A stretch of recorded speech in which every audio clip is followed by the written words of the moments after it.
이 본문 가지고 한번 설교를 했었습니다. 그때는 입으로 시인하는 것, 입술의 고백이 얼마나 중요한가 하는 것에 초점을 맞춰서 이야기를 했습니다. 오늘은 마음으로 믿는 것이 얼마나 중요한가 하는 얘기를 좀 드리려고 합니다. 우리 흔히 첫사랑을 회복하자 이런 말들을 종종 하지 않습니까? 듣기도 하고 또 하기도 하고, 처음 예수님 만났을 때를 한번 돌이켜 생각해 보십시오. 그때 마음이 뜨거웠죠.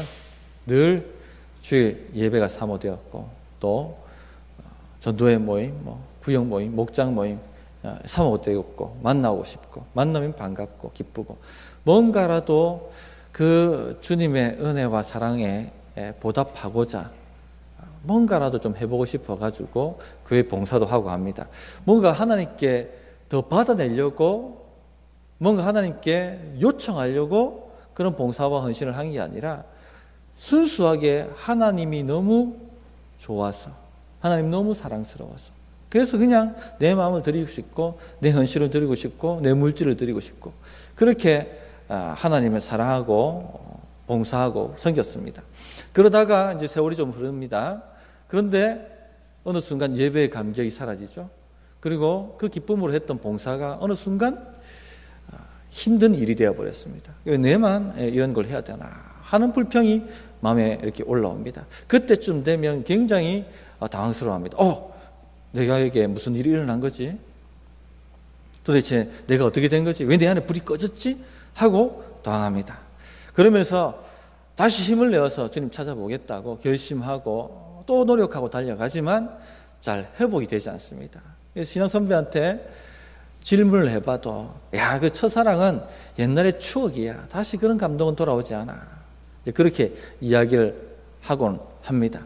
그래서 그렇게 살아가는 것이 그냥 신앙생활이고, 그렇게 살아가는 것이 전부인 것처럼 많은 분들이 살아갑니다. 종교생활이 되어버린 거죠. 어떤 희열과 감격도 없고, 어떤 마음의 에너지도 없으면서 그냥 습관을 쫓아서 달려가는 겁니다. 이런 신앙생활은 굉장히 불행합니다. 능력이 없습니다. 이런 걸 우리가 이제 끊어내야 되는데, 왜 그러면 이런 일들이 일어나는가 하면, 복음이 어느 순간 머리로는 다 아는데 마음으로 갱신되지 않아서 그렇습니다.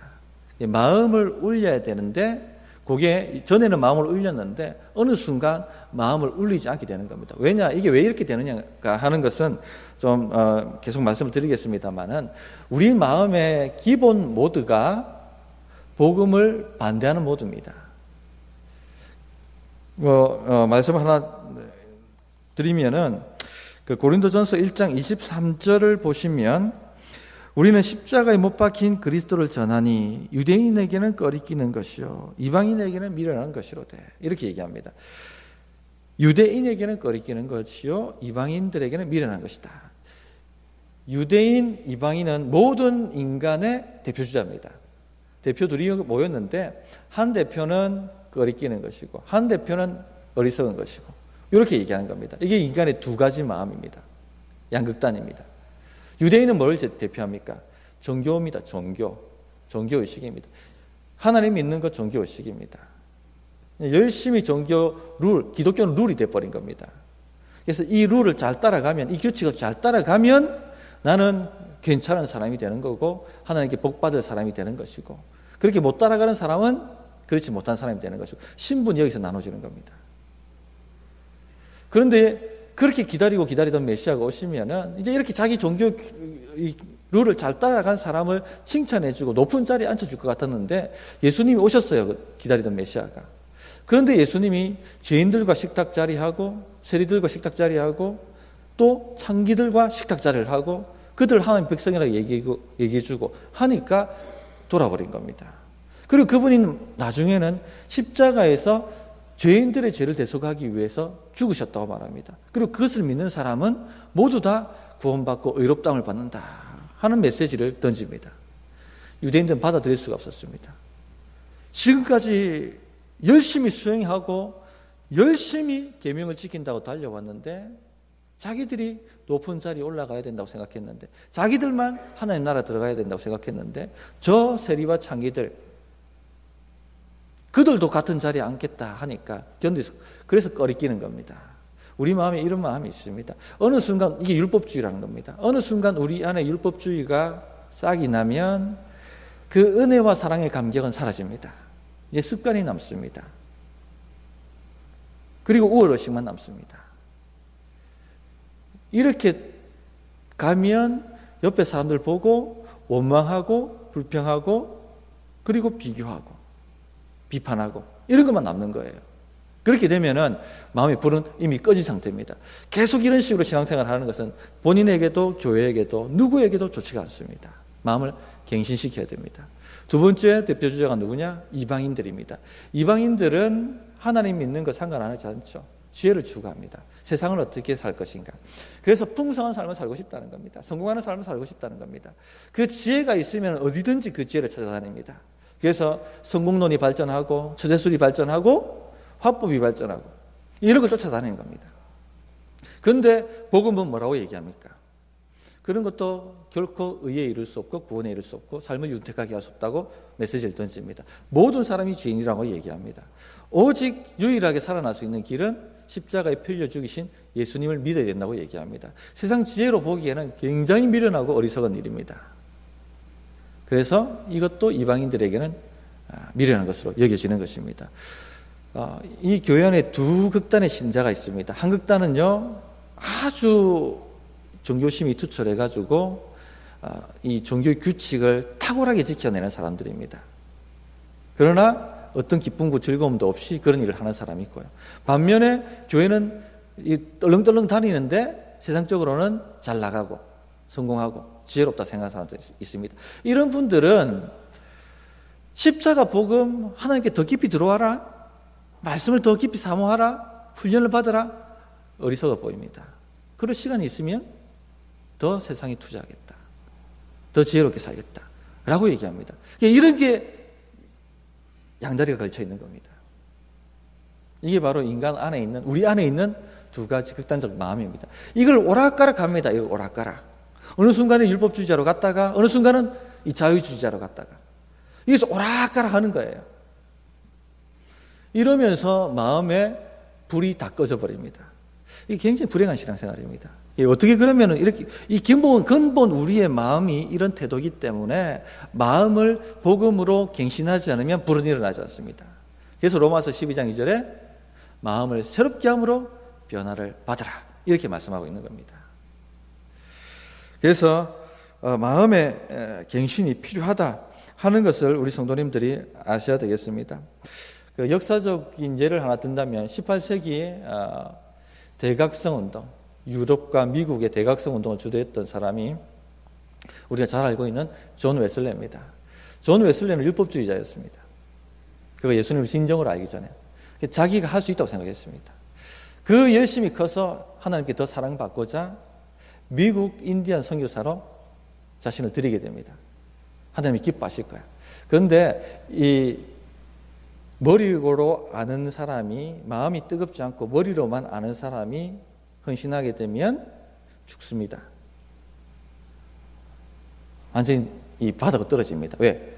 연료가 없는데 움직이는 거거든요. 연료가 없는데 움직이는 거예요. 그러면 그냥 폭삭 내려앉습니다. 2년 동안 인디안 선교를 했는데 이 사람 완전히 바닥을 칩니다. 뭐라고 얘기하냐면 내가 믿지 않는데 어떻게 설교할 수 있느냐. 그리고는 선교를 접고 완전히 신앙의 끈이 떨어져 가지고 배를 타고 기후선을 타고 영국으로 돌아옵니다. 그런데 영국 돌아오는 그 태평 대서양입니까? 대서양을 건너다가 어떤 일이 일어납니까? 풍랑을 만나게 되죠. 그런데 죽음의 공포가 찾아오는 겁니다. 하나님이 바닥을 내시게 만드시는 거예요. 왜? 불을 붙이려고. 하나님이 바닥을 치실 때는 완전히 죽음의 공포 속으로 몰아넣습니다. 그래서 이제 죽었다고 생각하고 벌벌벌 떨고 있는데 거기에서 찬양하고 하나님을 경배하며 평안한 사람들이 보았죠. 누굽니까? 모라비안 교도들입니다. 모라비안 파입니다. 기독교 파 중에 모라비안 파가 있습니다. 그런데 그들은 그 풍랑 속에서, 그 죽음의 공포 속에서 전혀 두려워하거나 당황하지 않고 하나님을 높이며 찬양하고 있는 모습을 봅니다. 여기 이 사람이 충격을 받습니다. 내가 가지지 못한 건 뭘까? 저들이 가지고 있는 건 뭘까?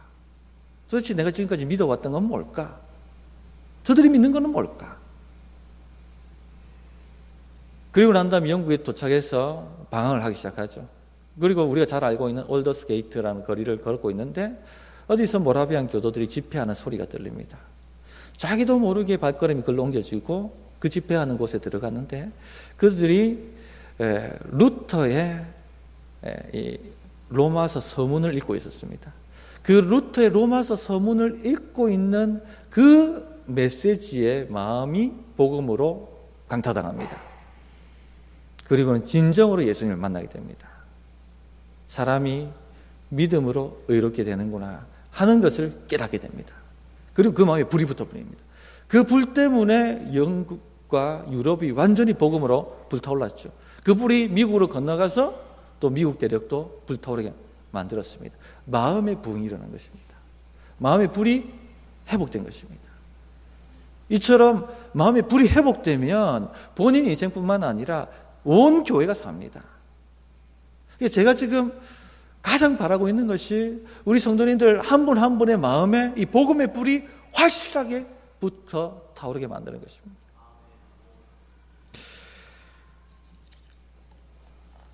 그래서 마음에 이 복음이 경험되는 것이 필요합니다. 그것이 신앙의 핵심입니다.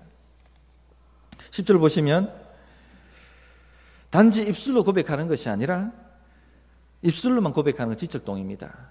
이렇게 지적동의만 가지고 신앙생활하면 반드시 무너지게 되어 있습니다. 마음으로 믿어야 한다라고 말씀하고 있습니다. 마음으로 믿는다는 말은 마음이 경험된다는 겁니다. 마음은 여기서 뭘 얘기하냐면 지정의를 얘기하는 지정의, 인간의 영혼의 자소, 인격의 컨트롤 센터. 느끼고 알고 의지를 발동하고 하는 이 모든 것이 바로 마음입니다. 그래서 마음이 가는 대로 생각하고 마음이 가는 대로 느끼고 마음이 가는 대로 의지적으로 행동하게 되어 있습니다. 이 마음에 혁명이 일어나야 된다는 겁니다. 마음에 아이들이 위에 올라가 있습니다. 예. 그래서 예레미야 4장 4절에 보면 이렇게 말씀하죠. 이 마음이 얼마나 중요하냐면 유다인과 예루살렘 주민들아 너희는 스스로 할례를 행하여 너희 마음 가죽을 빼고 나 여호와께 속하라. 마음에 혁명이 일어나야 된다는 얘기입니다. 마음 가죽을 빼고 겉으로 행하는 행동이 아니라 마음의 변혁이 중요하다. 그래서 마음에 가죽을 빼고 할례를 행하라고 얘기하는 거죠.